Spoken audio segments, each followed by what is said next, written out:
भगवान जगन्नाथ का रहस्यमयी सेवक। पुरी में रहने वाले रघुनाथ नाम के एक गरीब भक्त का जीवन बहुत कठिन था। वह रोज भगवान जगन्नाथ की पूजा करता और कहता, प्रभु, मेरे पास आपको चढ़ाने के लिए कुछ नहीं है, बस मेरा प्रेम स्वीकार कर लीजिए। एक दिन रघुनाथ बीमार पड़ गया। कई दिनों तक वह मंदिर नहीं जा सका। उसकी चिंता बढ़ने लगी कि अब घर का खर्च कैसे चलेगा।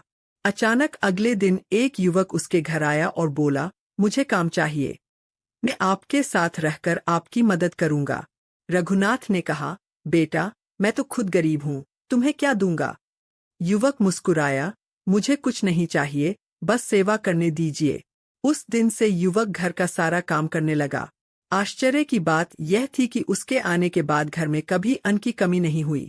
लेकिन रघुनाथ को नहीं पता था कि यह साधारण युवक नहीं था। युवक की अद्भुत लीला।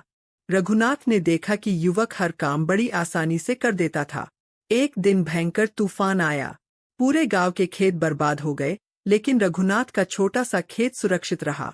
गांव वाले हैरान थे।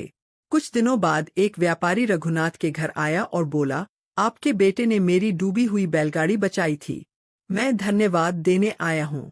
रघुनाथ चौंक गया। उसने कहा, मेरा तो कोई बेटा ही नहीं है।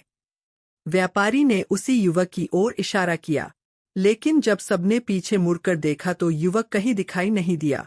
अब रघुनाथ के मन में सवाल उठने लगे कि आखिर यह रहस्यमय युवक है कौन। मंदिर का रहस्य। अगली सुबह रघुनाथ युवक को ढूंढते हुए जगन्नाथ मंदिर पहुंचा। वहां उसने देखा कि मंदिर के एक पुजारी बड़ी श्रद्धा से भगवान की सेवा कर रहे थे। अचानक पुजारी की नजर रघुनाथ पर पड़ी। उन्होंने पूछा, क्या बात है। रघुनाथ ने सारी कहानी सुना दी। यह सुनकर पुजारी की आंखों में आंसू आ गए। उन्होंने कहा, कल रात मुझे स्वप्न में भगवान जगन्नाथ ने दर्शन दिए थे। उन्होंने कहा था कि मैं अपने एक भक्त की सेवा करने जा रहा हूँ। रघुनाथ यह सुनकर स्तब्ध रह गया। क्या सचमुच वह युवक भगवान जगन्नाथ थे?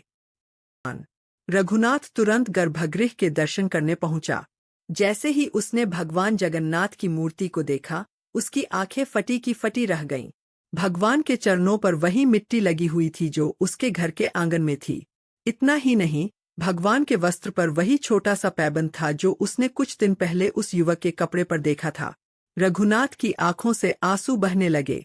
अब उसे विश्वास हो गया कि उसके घर सेवा करने वाला युवक कोई और नहीं, स्वयं भगवान जगन्नाथ थे। लेकिन तभी एक और अद्भुत घटना हुई। भक्त का सबसे बड़ा पुरस्कार। रघुनाथ भगवान के चरणों में गिर पड़ा। वह बोला, प्रभु, आपने मेरे जैसे गरीब भक्त पर इतनी कृपा क्यों की।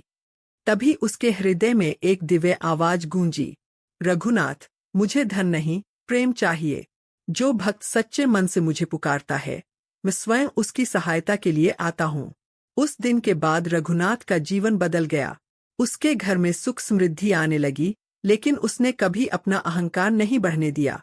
वह हर किसी से कहता, भगवान जगन्नाथ अपने भक्तों को कभी अकेला नहीं छोड़ते। कहते हैं, आज भी जो भक्त सच्चे मन से भगवान जगन्नाथ को याद करता है, उसकी पुकार प्रभु अवश्य सुनते हैं। जय जगन्नाथ।